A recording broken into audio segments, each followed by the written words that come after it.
Hello friends, welcome back to my channel. Kaya और शाहिका आए Yildiz के घर डिनर पर। तो शाहिका वहाँ पे बोलना शुरू कर देती है डाइनिंग टेबल पर। एक्चुअली मैं तो विटनेस रही हूँ यहाँ पे जो कुछ होता रहा है, मैंने तो सारा देखा है कि यहाँ पे क्या कुछ होता है। तो जुनैद और यिल्दिज़ एक दूसरे की तरफ देख रहे हैं कि जो रोज़ यहाँ पे नए ड्रामे होते हैं वो मुझे पता है। और शाहिका ये भी कहती है कि तुम दोनों का जो रिलेशनशिप है उसमें काफ़ी प्रॉब्लम्स हैं। तो यिल्दिज़ जुनैद का हाथ पकड़ के कहती है, नहीं ऐसा तो कुछ नहीं, हमें कोई प्रॉब्लम नहीं, अब तो काफ़ी कुछ ठीक है। फिर शाहिका अपने मुंह से कहती है कि कंपनी में सबसे ज़्यादा काम करने वाली मैं ही हूँ, पर किसी को मेरी वर्थ का नहीं पता। फिर वो बताती है कि मैंने अपना सारा काम जो है काया को दे दिया है। तो यिल्दिज़ कहती है कि तुमने रिटायरमेंट ले लिया है क्या? कहते नहीं, रिटायरमेंट नहीं, बस थोड़ा सा मैंने अपना जो काम है अपने ब्रदर को दे दिया है। शाहिका है वो इशारा करती है यिल्दिज़ को कि ज़रा मेरे साथ आना।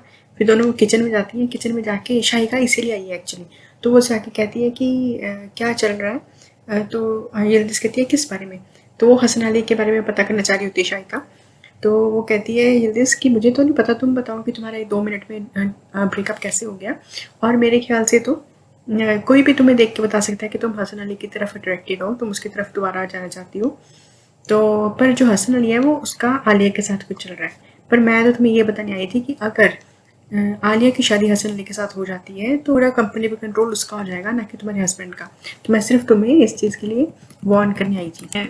हसन अली है वो अभी भी उसी पेंटिंग पे अटका हुआ है। तो कह रहा है ये कितनी यूजलेस पेंटिंग है, ये कैसे किसने खरीदी होगी ये।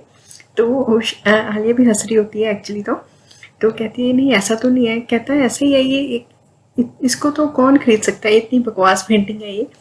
तो कहता है कि अगर पर कोई बात नहीं, मैंने आपको प्रॉमिस किया तो मैं ले लूँगा, बट एक्चुअली ये थोड़ी सी सस्ती होती है तो ज़्यादा ठीक होता। फिर जो हसन अली है ना वो उसे पूछता है कि काया आपका एक्स हस्बैंड है? तो वो कहती है कि मुझे ऐसा लगा कि आपको ये बात पता ही होगी, कि हाँ हम मुझे तो ये आपको पहले ही बता देना था, पर काया एक्चुअली बहुत ही ऑनेस्ट रिलायबल है, ऐसा पर्सन है कि I have never seen like him in my life. तो यही बस उसकी यही एक बदकिस्मती है कि शाहिका उसकी बहन है। तो वो कहती है कि एक्चुअली मैं किसी को भी अपनी पर्सनल लाइफ में आने नहीं देती, मुझे सिर्फ आपको मैं ये बता देती हूँ कि एक्चुअली हमने ब्रेकअप नहीं किया, वो सिर्फ एक लेटर छोड़ के मुझे बिना कुछ कहे चला गया था। तो हसन कहता है कि चलो ये अच्छी बात है कि एक रिलायबल पर्सन के हाथों में शाहिका के शेयर्स हैं। तो वहाँ मॉर्निंग में हसन अली अपनी टेरेस पे होता है और सादिक के साथ बात कर रहा होता है। तो आके कहता है कि मैं पता करना चाहता हूँ कि आलिया इतनी शिद्दत के साथ उस पेंटिंग को क्यों बेचना चाहती है, वो इतना ज़्यादा इंटरेस्टेड क्यों है। तो उसके बारे में मुझे पता करना है, तो ज़रा डिटेल्स निकालो कि उसका क्या रीज़न है। क्यों? तो सादिक कहता है मे बी फ्रेंडशिप की वजह से, कि वो अपनी फ्रेंड की हेल्प करना चाहती हो। मेरे अंदर का जो भेड़िया है ना वो मुझे कह रहा है कि ज़रूर इसके पीछे कोई बात है, और तो तुम इसके बारे में पता करो। तो सादिक कहता है कोई बात नहीं, मैं 1-2 घंटे में इसके बारे में पता कर लूँगा। वहाँ क्या होता है कि आलिया यिल्दिज़ के पास आती है। तो वो उसे आके कहती है कि तुम्हारी पेंटिंग का इंतजाम हो गया। यिल्दिज़ पूछती है कि किसको बेची तुमने? तो आलिया कहती है हसन अली को। तो कहती है तुमने क्या किया, उसको क्यों बेची? कहती है तुम फिक्र मत करो, उसे कुछ नहीं पता चला ना, मैंने उसे कुछ बताया। तो यिल्दिज़ कहती है थैंक यू सो मच, तुमने इतना कुछ किया है, तुम मुझसे बदले में कुछ तो चाहती होगी ना। तो कहती है कोई बात नहीं, टाइम आने पे तुम्हें बता दूंगी। वहाँ जैसे ही शाहिका ऑफिस आती है, वो कार से निकलती है तो कोई अननोन लड़की उसका वेट कर रही होती है और उसे बुलाती है कि आप ही शाहिका हो? तो कहती है हाँ मैं ही हूँ। तो कहती है मेरे बॉयफ्रेंड से दूर रहो। तो कहती है मुझे नहीं पता तुम किसकी बात कर रहे हो, और मेरा कोई बॉयफ्रेंड नहीं है। शाहिका को वो खींचती है, वो शाहिका जोर से उसे धक्का मारती है, तो वो लड़की गिर जाती है और उसे सिर में चोट लगती है और वो बेहोश हो जाती है। और इतनी देर में उमेर आ जाता है, वो सब कुछ देख लेता है और भाग के आके उठाता है उसे और कार में डाल के ले जाता है, और शाहिका भी साथ में होती है। तो हसन के ऑफिस में सादिक आता है और उसे आके बताता है कि जो आपने पेंटिंग के लिए पूछा था वो एक्चुअली $100,000 की थी, और जो खरीदी है वो यिल्दिज़ ने खरीदी है $200,000 की। तो बहुत ही लाउड चिल्लाता है वो कि ये सब क्या है, ये लोग तो हमें मनी लेंडर्स के हाथ में डाल के छोड़ेंगे। तो वो वहाँ से बाहर से आलिया निकल रही होती है, वो सोचती है कि मे बी जुनैद की कोई बात हो जो ऐसे चिल्ला रहा है। तो सामने उसके काया आ जाता है, तो उससे मिलते हैं और उसे कहती है कि कल रात तुम गए थे यिल्दिज़ के घर? तो कहता है हाँ मुझे बहुत अच्छा लगा, पुरानी याद आ गई। फिर वो उसे कहता है कि अच्छा चलो मैं अब चलता हूँ, मतलब उसे ज़्यादा बात नहीं करता और उसे अवॉइड करके चले जाता है। तो वहाँ क्या होता है, हसन के ऑफिस में उसे फिर से वही बात कर रहा होता है कि देखो फरीदा बिल्कुल ठीक कहती है, ये लोग तो क्रिमिनल्स के ऑर्गेनाइजेशन है। कहता है कि हर टाइम इनसे कभी भी इनसे बात करो तो इनके पास एक्सप्लेनेशन होता है, मुझे ये सब कुछ जुनैद को बताना पड़ेगा। अभी जाके आलिया के पास कुंवर आता है तो वो शाहिका कहता है कि कैसी हैं आप? तो कहती है जैसे तुम्हें नज़र आ ही रही हूँ। तो वो अपसेट होती है क्योंकि काया ने अभी उसे फिर से अवॉइड किया होता है। तो वो कुंवर से कहती है ये बड़ा वियर्ड है, इससे ज़्यादा मुझे इस चीज़ का बुरा लग रहा है कि मुझे इस चीज़ के लिए एक्यूज़ कर रहा है जो मैंने की ही नहीं है, तो इसलिए मुझे ज़्यादा बुरा लग रहा है। वहाँ जो हसन है वो जुनैद के घर चला जाता है और जुनैद और यिल्दिज़ नीचे आ रहे होते हैं। तो जुनैद आके कहता है कि आपने हमें नीचे बुलाया, क्या हुआ? तो वो कॉन्स्टेंटली स्टेयर कर रहा होता है यिल्दिज़ की तरफ, बहुत ही गुस्से के साथ। फिर वो उठ के खड़ा हो जाता है। तो कहता है, जुनैद कहता है क्या हुआ आपको? हसन अली कहता है मुझे यिल्दिज़ से बात करनी है। तो कहता है हाँ ठीक है।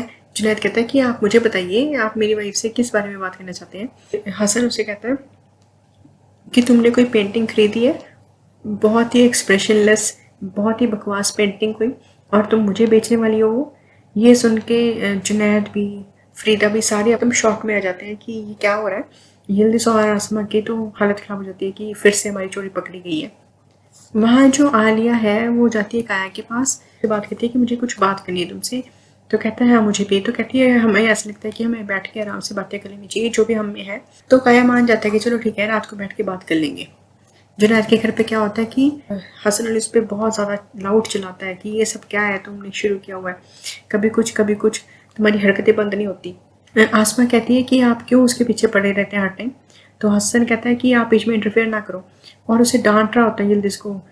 तो इतनी देर में जुनैद उस पर शाउट करता है लाउड कि आप मेरी वाइफ से ऐसे बात नहीं कर सकते, कभी भी मेरे घर में आके उस पर ऐसे नहीं चिल्ला सकते, आप उससे तरीके से बात करिए, मेरी फैमिली है वो, उसे ऐसे नहीं आप इंसल्ट कर सकते, जो भी बात है मुझे बताइए। तो फरीदा और हसन दोनों शॉक रहते हैं, और यिल्दिज़ और उस आसमा तो खुश हो जाती है कि चलो हमें डिफेंड कर दिया, अब हमें कुछ बोलने की ज़रूरत नहीं है। बड़ी खुश होती है कि चलो मेरी गलती पकड़ी नहीं गई और उल्टा इनको डांट पड़ेगी। वो वहाँ से उनको बहुत ज़्यादा बुरी तरह से डांट के चला जाता है। तो यिल्दिज़ उसके पीछे भागती है, तो उसको कहता है कि पीछे रहो मुझसे तुम। तो उमेर और वो लड़की और शाहिका बैठे होते हैं। तो फिर से उसे कहती है कि ये तुम्हारी गर्लफ्रेंड है। तो शाहिका कहती है तुम्हें 1000 बार बता दिया कि मैं इसकी गर्लफ्रेंड नहीं हूँ, तुम बार बार एक ही बात करी जा रही हो। फिर इतनी देर में जो जानसू है ना, उसका कॉल आता है। तो वो लड़की कहती है अच्छा ये है मारवे, ये होगी गर्लफ्रेंड तुम्हारी, इसका कॉल आ रहा है। तो जैसे ही वो लड़की उसकी पिक खोलती है जानसू के ऊपर से, प्रोफाइल पिक हटाती है, तो देखती है कि ये तो जानसू है। तो शाहिका देखती है कि ये जानसू है जिसको इसने मारवे लिखा हुआ है। तो वो लड़की को उसके घर ड्रॉप करता है, और फिर शाहिका उसे कहती है कि तुम्हें पता है ये लड़की कौन है? तो कहता है ये मारवे है। कहती है ये मारवे नहीं है, तुम्हें बेवकूफ़ बना रही है और तुम्हारे थ्रू हमारे तक पहुंचना चाहती है, ये जानसू है। कहता नहीं ऐसा नहीं हो सकता। कहती है ऐसा ही है। हाँ, यिल्दिज़ के घर पे फिर से सारे बैठे होते हैं, तो वो चिल्ला रहा होता है हसन अली उस पर फिर से। तो फरीदा कहती है जो मर्जी बोल लो इसे, बहुत ही स्टबर्न है, सुनती नहीं है, और वही आंखें चढ़ा रही होती है, इधर उधर एक्सप्रेशन से। अब तो मतलब उसकी थोड़ा दिमाग भी ऊपर चढ़ गया ना कि जुनैद ने डिफेंड कर दिया, तो उनकी ज़्यादा बात नहीं सुनती। तो जो आसमा है उसका भी ज़रा दिमाग थोड़ा ख़राब हो गया और ज़्यादा चिल्लाने लग जाती है। तो कहती है आसमा कहती है कैसे गेम्स खेल रहे हो तुम लोग? तो फरीदा कहती है गेम्स तुम लोग खेल रहे हो, उल्टा हम पे नाम लगा रहे हो। वहाँ उमेर और शाहिका बैठे होते, तो शाहिका उसे सारी बात बताती है कि ऐसे करके लड़की ने तो जुनैद और यिल्दिज़ को ही अलग करना चाहती थी। वहाँ फरीदे जो है बालकनी में बैठी होती है और वो बता रही होती है कि जुनैद को मैं पहली बार देखा है, ऐसे इतना ज़्यादा वो शाउट किया। तो गुलनार कहती है कि देखो हसन अली को भी आप बोलो कि वो इतना ज़्यादा इंटरफेयर ना करे, क्योंकि ऐसा लग रहा है कि Junaid is very much obsessed with his wife. तो उसको आराम से पेशेंटली ट्रीट करना पड़ेगा, क्योंकि उसके दिमाग पे सिर चढ़ के बोल रही है यिल्दिज़। तो इसके लिए हमें पेशेंस रखनी पड़ेगी। तो ये बात फरीदे को भी ठीक लगती है कि ये बात सही है कि अब तो हमें उसके थोड़ा सा आराम से उसके साथ ट्रीट करना पड़ेगा उसको। वहाँ जो नीचे आसमा होती है वो फिर से वही आग लगी होती है कि ऊपर ये पता नहीं क्या बातें कर रही हैं। तो वो कहती है अंदर ऊपर पता नहीं बैठ के क्या बातें कर रही होंगी। तो कहती है पर चलो मुझे इस बात की बड़ी तसल्ली है कि जुनैद ने अपने फादर के सामने प्रोटेस्ट किया और तुम्हारी साइड ली। तो कहती है हाँ मुझे भी अच्छा लग रहा है कि एटलीस्ट उसने मेरी बात सुनी, उसने मेरी साइड ली और मुझे ज़्यादा कुछ कहना नहीं पड़ा। पर कहती मुझे उसने 50 बार पूछा था कि कोई बात तो नहीं, कुछ छिपा तो नहीं रही। अब उसे पता चला कि मैं उसे छिपा रही हूँ, तो ये मेरे लिए भी ठीक नहीं है, मतलब एक तरह से मेरे लिए भी ठीक साइन नहीं है। वो मुझसे ऐसे नाराज़ होके गया है। मैं उसे काफ़ी देर से कॉल कर रही हूँ, वो मेरा कॉल पिक नहीं कर रहा। वहाँ जुनैद और अमीर खड़े होते हैं, तो वो बड़ा गुस्सा है कि यिल्दिज़ ऐसी हरकतें करती है। तो कहता है यिल्दिज़ तुमसे बहुत प्यार करती है, इसलिए उसने ऐसे कर दी। तुम खुद उसके पॉइंट ऑफ व्यू से देखो, उसे कितना कुछ हैंडल करना पड़ता है। फरीदे है, उसकी अपनी मदर है, हसन अली है। तो कहता है चाहे जो भी है, पर इस चीज़ को कोई भी जस्टिफाई नहीं कर सकता कि बात बात पे झूठ बोलना चाहे। जबकि मैंने उसे 1000 बार कहा कि मैं तुम्हारे साथ हूँ सपोर्ट करने के लिए, फिर झूठ बोलने की ज़रूरत क्या है। वहाँ जो हसन अली है वो आलिया को अपने पास बुलाता है और पूछता है कि वो जो पेंटिंग आप मुझे बेची थी वो किसकी है। तो उसको थोड़ा डाउट हो जाता है कि इसको पता चल गया। तो वो कहती है कि यिल्दिज़ ने मुझे बेची थी, वो यिल्दिज़ ने कहा था बेचने के लिए। तो कहता है आप इतना ज़्यादा इंटरफेयर मत करो। तो कहती है इंटरफेयर का कोई मुझे नहीं पता था कि इसमें आपका कुछ फैमिली इशू है, मुझे लगा कि उसे हेल्प की ज़रूरत है तो मैं हेल्प कर रही थी। मैं उन लोगों में से नहीं हूँ सिर्फ बातें करूँ, मैं हेल्प भी करती हूँ। तो मैं तो इसलिए मुझे क्या पता कि उसके ऊपर कोई डेट है। मैं और आइंदा ऐसा कुछ होगा तो मैं आपके पास नहीं आऊँगी। और मुझे आपके इस लेक्चर से ये पता चल गया। कहती है पर आपके ऐसे एटीट्यूड से मुझे शौक लगा और मैं अपसेट भी हूँ। तो ऐसे बोल के चली जाती है। तो हसन कहता है आज मेरे डांट खाने का दिन है, हर कोई मुझे डांट रहा है। वहाँ यिल्दिज़ के पास आमिर आता है और घर आके उसे बताता है कि जुनैद बहुत अपसेट है। तो वो कहती है कि हाँ अपसेट है। तो कहता है मुझे ऐसा लग रहा है कि वो कुछ आप कुछ नेगेटिव करने वाला है वो। तो कहती है ऐसे मत करो, मुझे डराओ मत।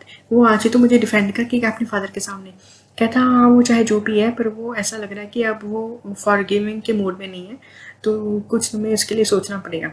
तो ये थी अब तक की स्टोरी। आगे आने वाले एपिसोड में यिल्दिज़ कैसे अपने होने वाले डिवोर्स को रोक पाती है, ये देखने के लिए बने रहिए मेरे साथ। Thank you so much for watching.